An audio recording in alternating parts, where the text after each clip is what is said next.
Ladies and gentlemen, welcome back to the channel. This is going to be the start of a new series, and to be honest, this series sort of depends on how well this video does and if there's an appetite for it. This is something I'm going to call Touchline Tugão, which is going to be a sort of retrospective of every single game week in Liga Portugal, giving sort of match reviews, not so in depth, but in depth enough that you can sort of understand what's going on within the league, giving my thoughts on who the best performers were, the best teams were, the worst performers, the worst teams, the best managers, and the list goes on. I aim to do sort of a weekly roundup of all Portuguese football matches in the game week, in the first division at least. So let me know if this is something you want to see. If this is something that interests you, please like, comment and subscribe. But let's get into it. So we're going to start off, of course, game week 1 review. And the first team and the first matches was Casapia at their home against champions Sporting, in which the game finished 2-0 to Sporting, with Trincão and Hjulmand getting the goals. It was a great start for Sporting and Rui Borges, as they absolutely dismantled Casapia in a scoreline that perhaps doesn't really show how much domination there actually was.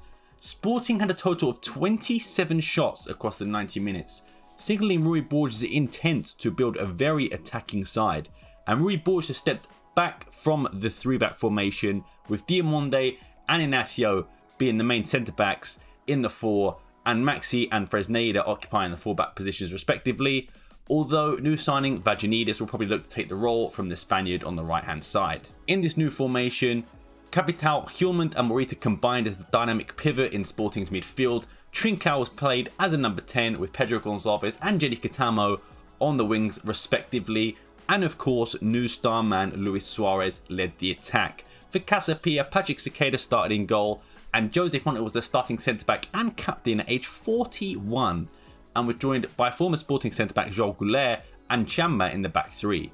Larizabal and Yahia were the full-backs, Briton Ukalawe in the pivot, Unsonia and Livolant were on the wings, and journeyman Cassiano was the main man up top for Casapia.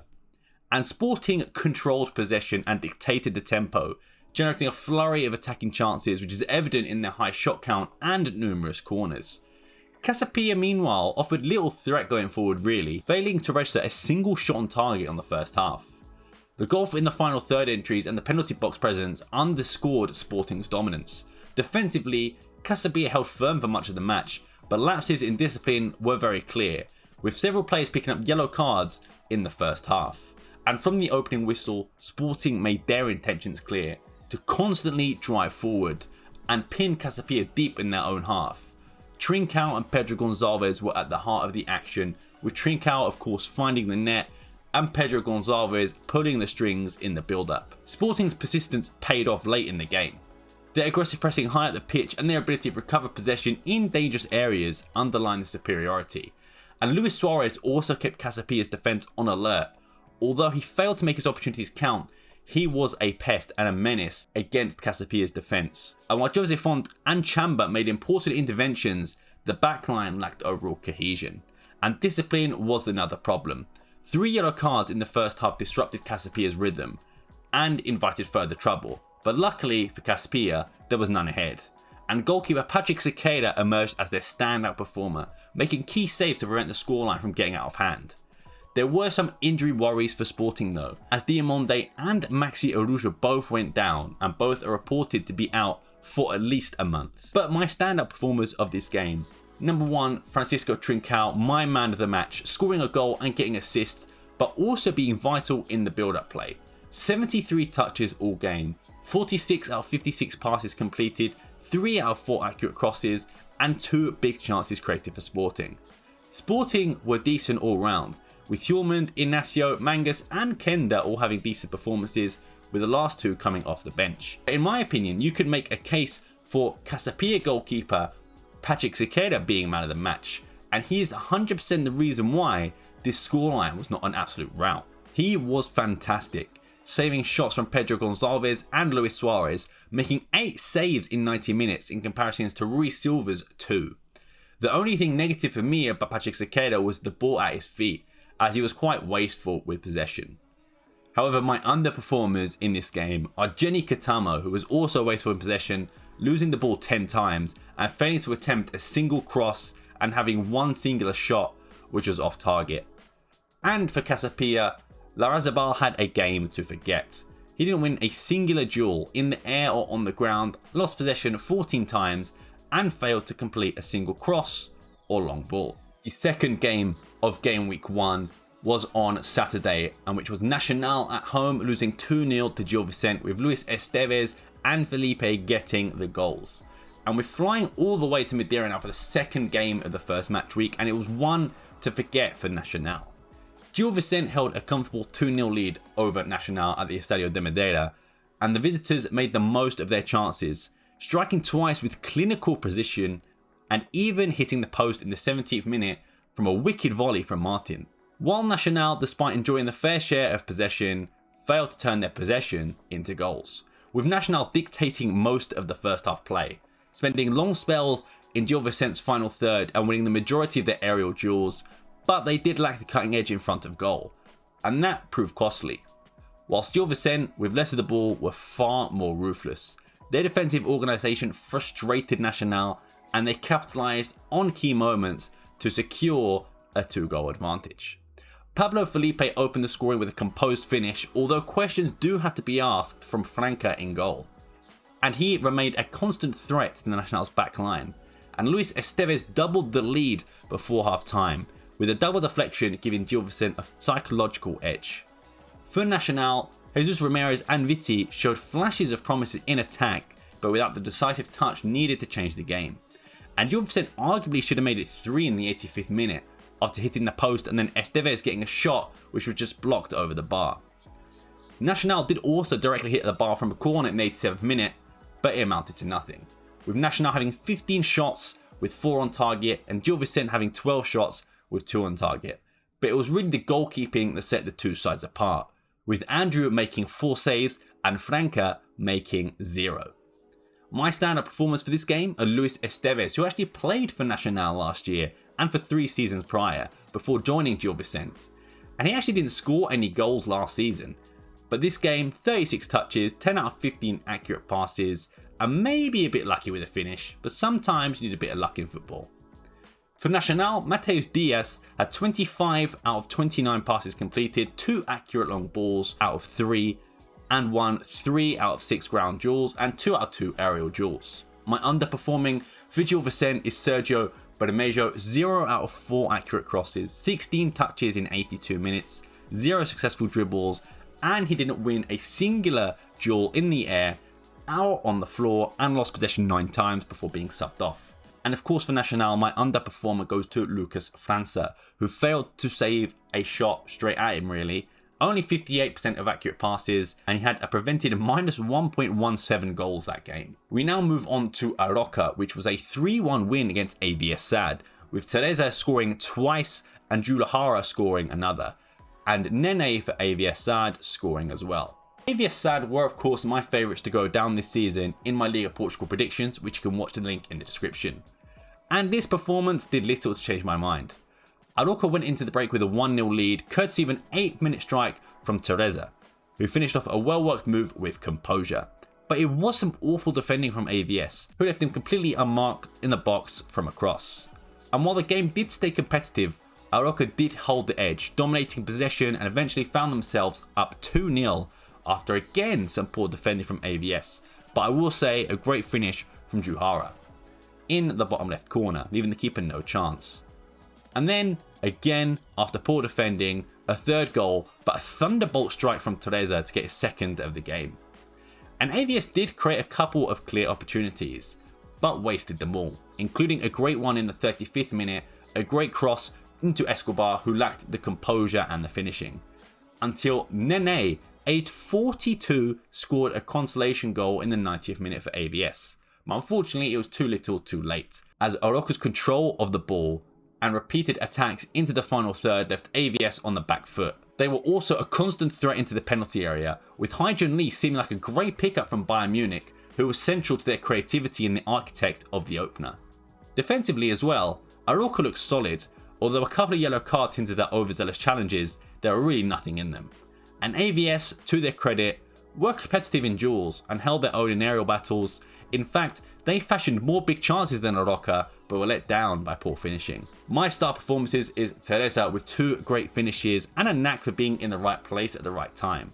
With only expected XG of 0.75, 27 touches, 2 shots, 2 goals.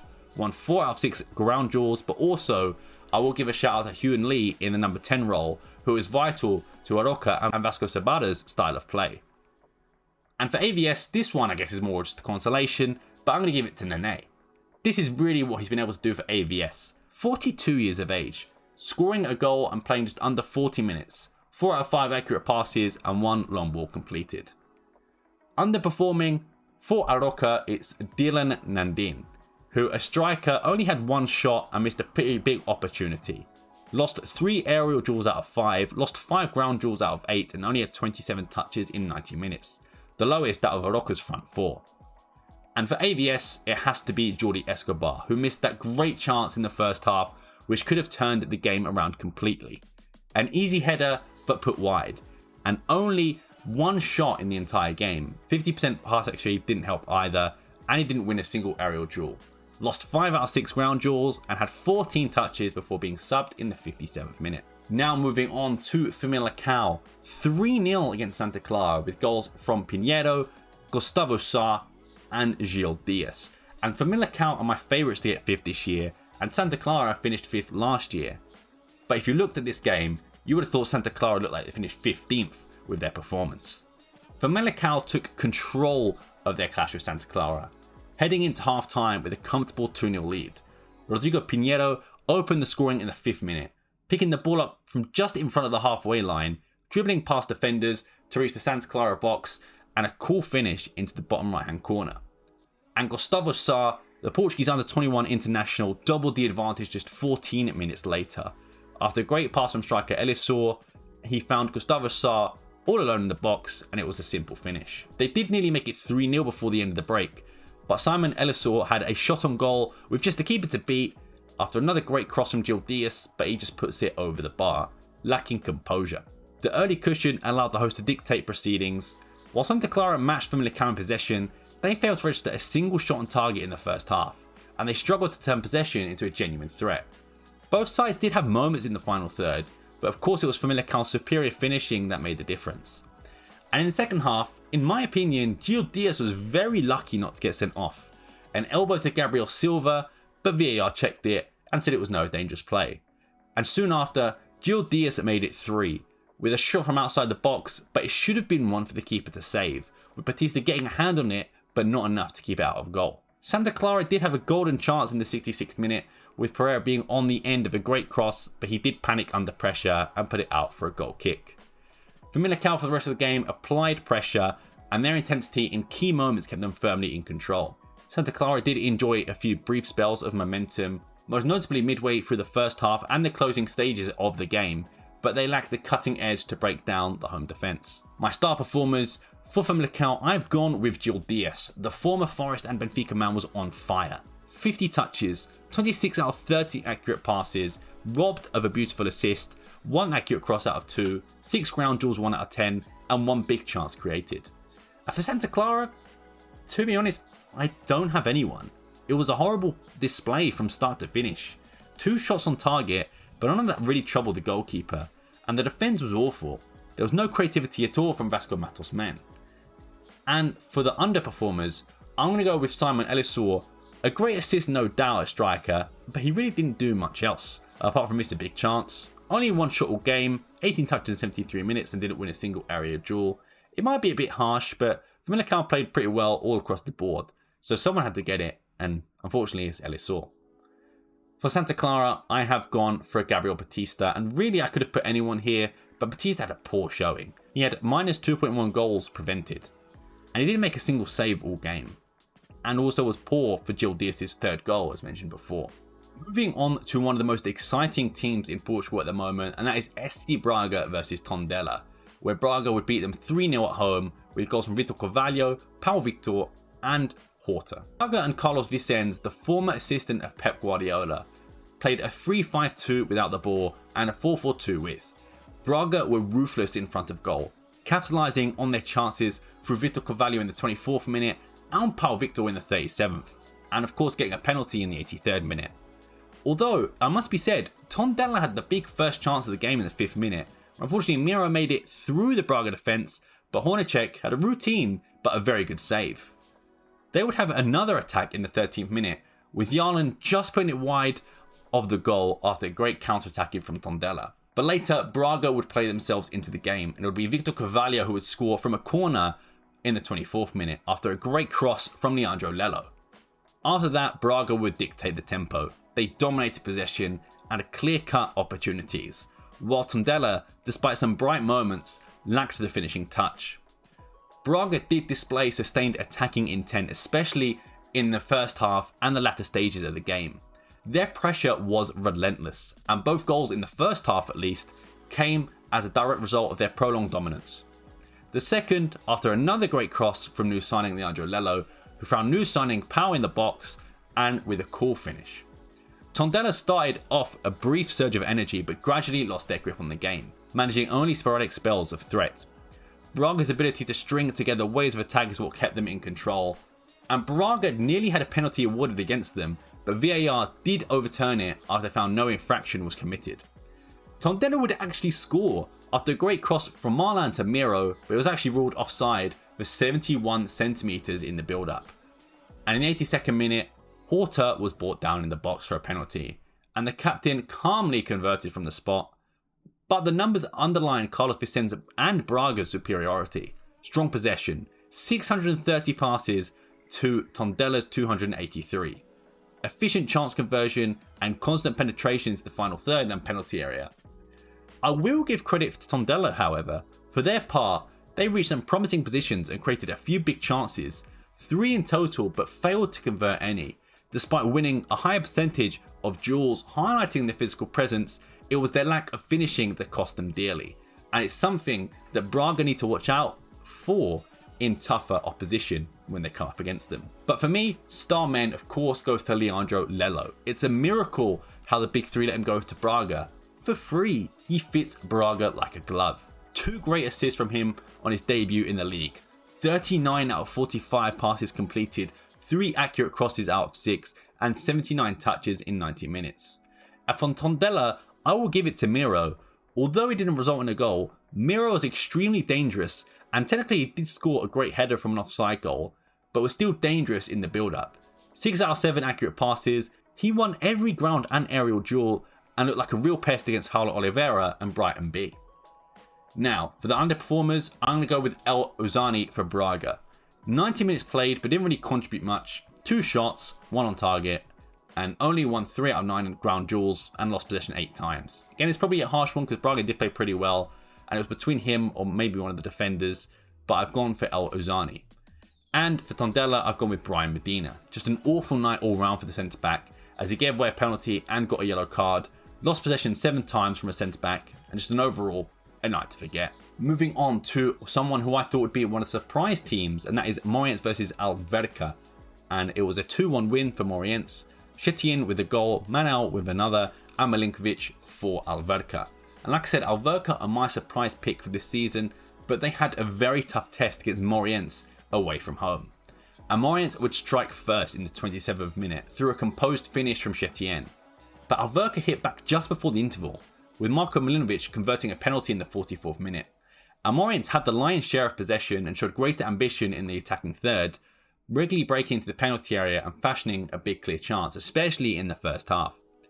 However, the thing with Mornance was their ability to regain the ball high up the pitch, and that was limited, and their dual success rate suggests that they had been second best physically to a determined FC Alverca. Alverca, meanwhile, had made most of their limited possession, maintaining a disciplined defensive shape and asserting dominance in aerial battles. Their position came from the penalty spot and ensured they stayed level on the scoreboard in the first half. And for me, Chiquinho was the main creator for Alverca. And for Mornance, it was Guillaume Setien being the standout player, not only finding the net but constantly troubling the back line. A special shout out should also go to Lawrence Afori, as he played a key role, providing the assist for Setien's goal and threading incisive passes to unlock Alverca's defence. Alverca were the first to strike in the second half, actually getting a goal, but the goal was ruled out for, well, a foul? An offside? No one really knows what it was for, but Alverca fans and players were rightfully fuming. but it was a pretty even game all round, with Mornance definitely having more possession, Mornance having 3 shots to Alverca's 2, but Alverca for me were better on the counter-attack, but they could never finish their chances, and after Chiquinho and Gonzalo Esteves came off, the game changed completely in the favour of Mornance, and they ended up scoring the winner in the 94th minute, which in my opinion was a dubious goal as it did look offside, but after a VAR check it was given. My standout performers for Mornance is Chetien, the guy who opened the scoring and has been consistent in Liga Portugal, only scoring 5 goals last year, but the last time he was in Liga Portugal was with Vizela and he scored 8. This game he had 2 shots, 1 goal and eventually the win after he was subbed off. And for Alverca, it was a tough one to give, but I've actually gone with Gonzalo Esteves. It's been a tough start to life in football for Esteves. He was frozen out at Sporting under Ruben Amorim and at Estoril and then at Udinese, but this could be the perfect move for him. 88 minutes, 19 out of 23 passes, 3 out of 5 accurate long balls, and 5 out of 8 ground duels won, and an overall solid performance.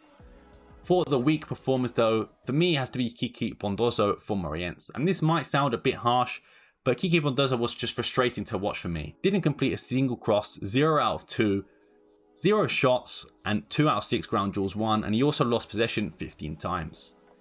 And for Alverca, for me, it has to be the goalkeeper, Andre Gomes. The Benfica loanee was responsible for the first goal for Mornance, and only made 1 save and was pretty poor with his feet, only completing 13 out of 22 passes. The first game on a Monday, which is actually the day I'm recording it, at 11:30.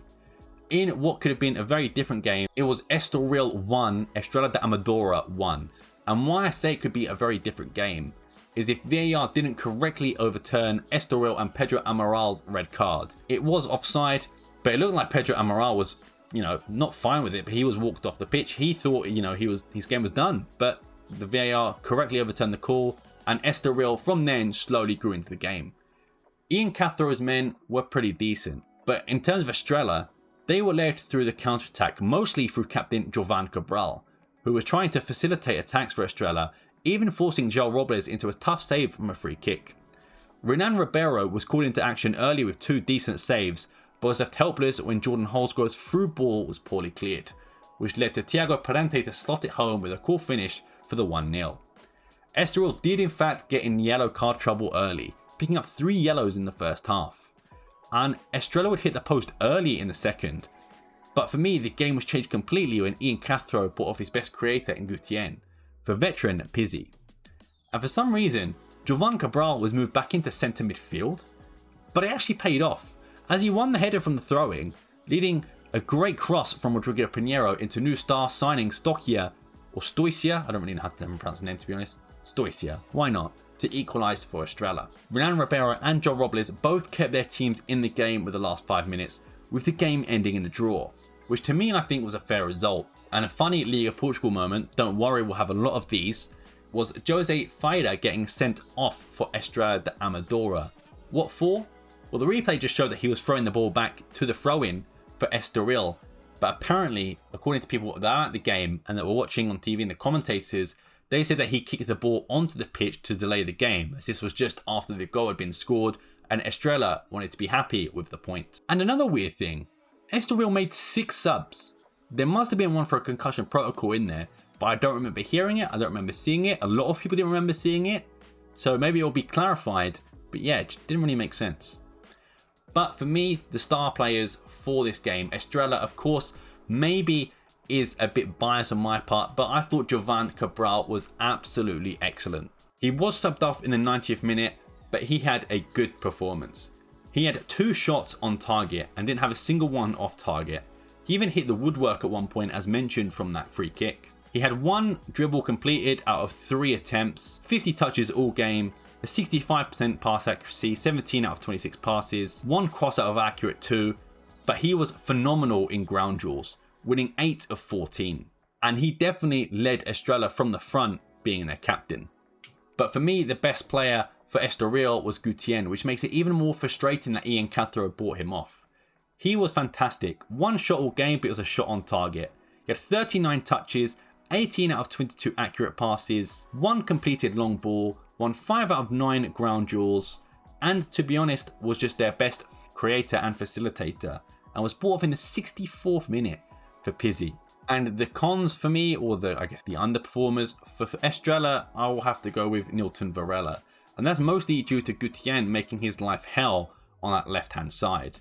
He played 58 minutes, he only had 20 touches of the ball, he lost possession 4 times, committed 2 fouls, and to be honest, was just on skates from Gutien. And for Estoril, I'm going to put Nodar Lominizade. Dominates. Nodar. The Georgian played 45 minutes before being subbed off at the half after he picked up a yellow card. He only won 2 out of 6 ground duels and only 1 out of 3 aerial duels, and lost possession 8 times and committed 2 fouls before being subbed off. On to the final game of the night, and that was FC Porto beating Vitoria Gyokeres 3-0 with goals from Samu having 2 and Pepe opening the scoring. And I will say Porto had a beautiful tribute to George Costa at the start and in the second minute. A wonderful tribute to a wonderful captain and a wonderful player. My condolences go out to the Porto family and of course the family of George Costa. Porto were all over Vitoria. It was a question if Porto were very good or if Vitoria were very bad. And I think it was a bit of both, but Porto were electric all game. They were firing on all cylinders. Porto's wingers were on fire. And also Samu was great on the counter-attack and deadly in front of goal. Pepe with the sublime finish of goalkeeper Charles for Vitoria Gyokeres opened the scoring, and to be honest, 3-0 is a modest scoreline because this could have been 6, 7 or 8 really when you considered how many chances Farioli's men had. The build-up play from Fronthold and Varela was crucial to how Farioli wants to play. But on the flip side, Vitoria couldn't seem to string a successful pass together.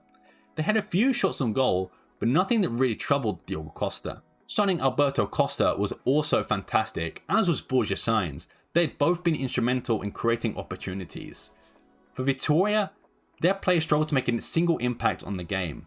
Gustavo Silva and Omar Camara did manage shots on target, but their overall influence in the attacking third was very limited. And Porto would have 2 goals ruled out for offside fairly, but at the same time, like I said, this should have been an 8 or 9-0. And although Farioli will be of course happy that they won, he really should be thinking that they should have been a bit more clinical in front of goal. You might look at the stats and think, well, Vitoria Gyokeres actually had more possession.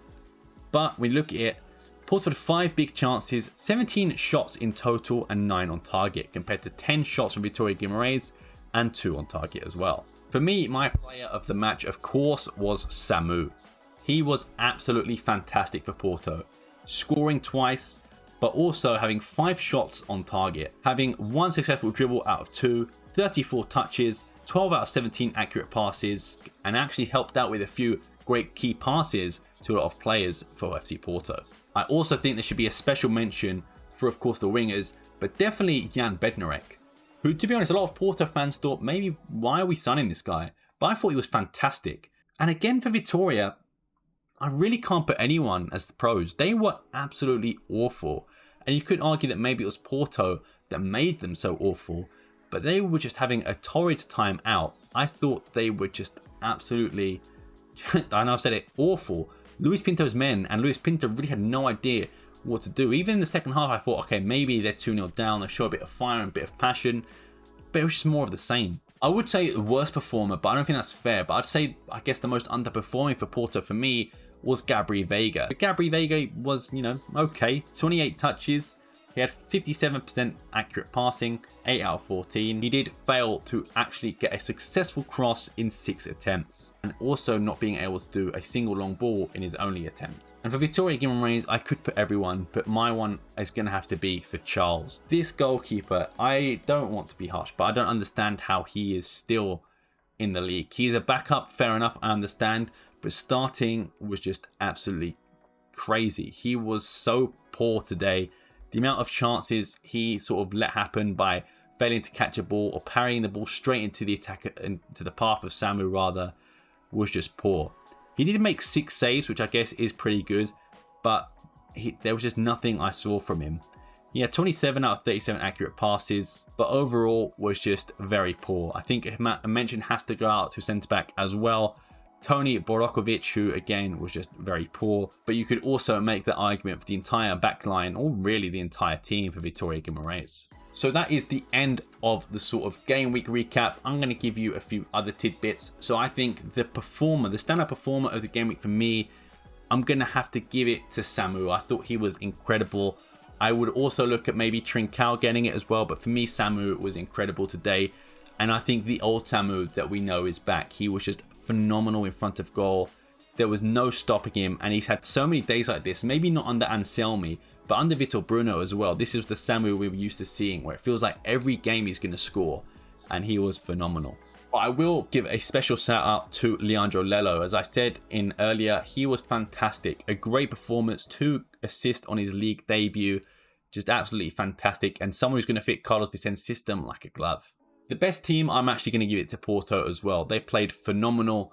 It was between, to be honest, Porto, Braga and Sporting.